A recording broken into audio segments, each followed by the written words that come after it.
Reuters News. I would like to ask all the ministers, do your respective countries stand ready to send troops to Ukraine under the leadership of the United States if the security guarantees promised to Ukraine yesterday will materialize? Thank you.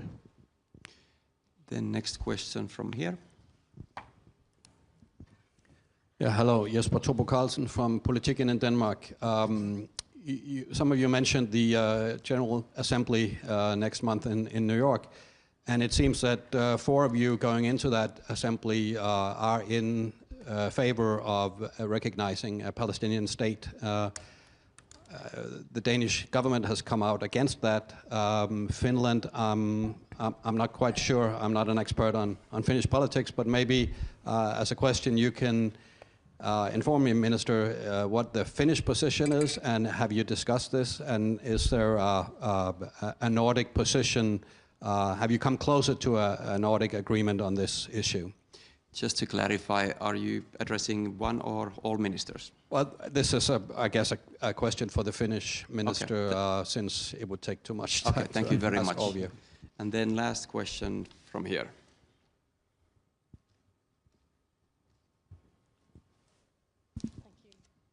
I'm Tuli Kukka, Finnish broadcasting company. I'm addressing this to all of you, but if Anand and Valtonen can answer later, preferably before. How credible do you see that the peace plan for Ukraine could be without a ceasefire? And also about security guarantees. What type of further deal, or would it be troops or ammunition, military aid for Ukraine, did you possibly discuss here as part of the security guarantees? I suggest we start with the host who was addressed all 3 questions and then take it from there. Minister, please. Yeah, thank you. Thank you so much for the questions. What comes to troops to Ukraine, my colleagues are, of course, welcome to comment, but I can speak on all of our behalf to the extent that we have started the work within the Coalition of the Willing framework, and there have been no decisions thus far as what comes to the overall framework and neither to the individual contributions. So that would certainly be the answer from the Finnish side, at least.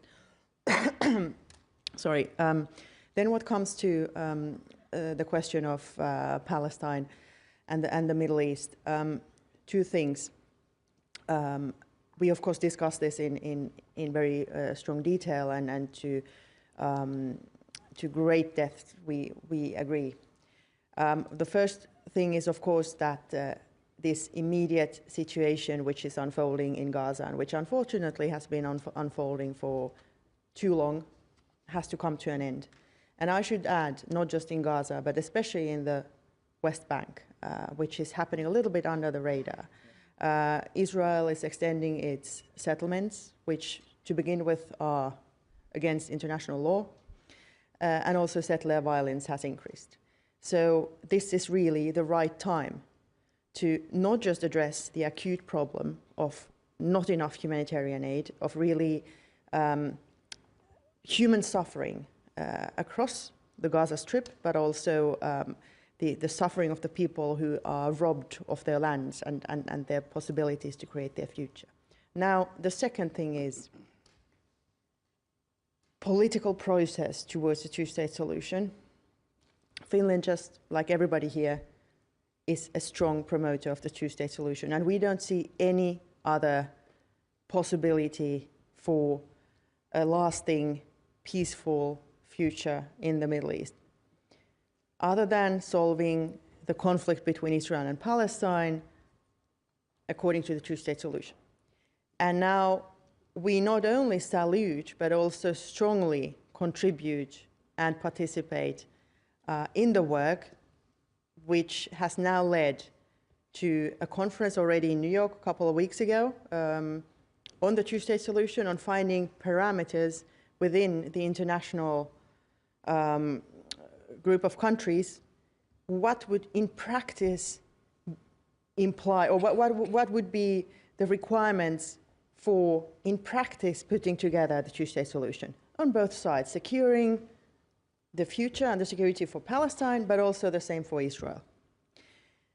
And we are working together with our international partners on the criteria which involve a peaceful administration in Palestine, getting rid of Hamas in the administration, also disarming Hamas, and also there's a project or there's a prospect for a demilitarized Palestine whose security would be taken care of, by the international community. So we are contributing to this. And at some point in the process, there will be a recognition, but we don't have any new news here. And we are certainly scrutinizing the right moment. And again, discussing this also together with our partners. And everything we do needs to contribute to the peaceful and constructive future towards the two-state model and not be just a symbol. And needless to say, we want all the hostages to be released, and we strongly condemn everything Hamas has done, not just on the 7th of October, but also thereafter. Now, on the final question,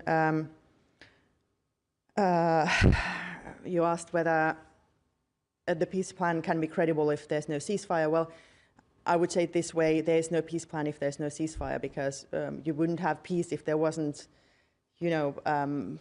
a cessation of hostilities. So how we see this is that it is extremely good that we are in a situation where we are talking about peace and we are talking about a credible, lasting solution to the extremely unfortunate and, devastating war of aggression that Russia has been waging against Ukraine for way too long. At the same time, we haven't seen anything from Russia yet which would prove that they are ready to actually be involved in a true peace process. They are masters in buying time. And therefore, whereas we welcome the possibility of finding a peace solution quickly, I guess experience has shown that peace solutions, especially lasting ones, don't come about too quickly, but we are happy to support this process, very much so. But if it didn't happen too quickly, then two things would need to happen. We would need to continue to press on ending the hostilities and stopping the killing, starting with stopping the killing of civilians and stopping the deporting of children, and rather bringing them back.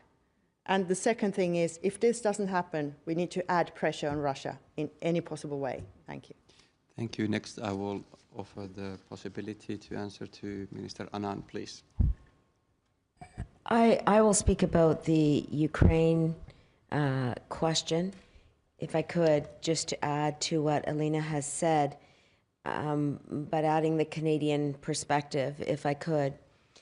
First of all, there is an opportunity now to end Russia's illegal war in Ukraine.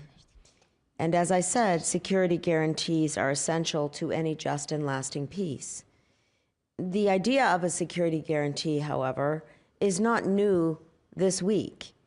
We have been discussing the importance of stable security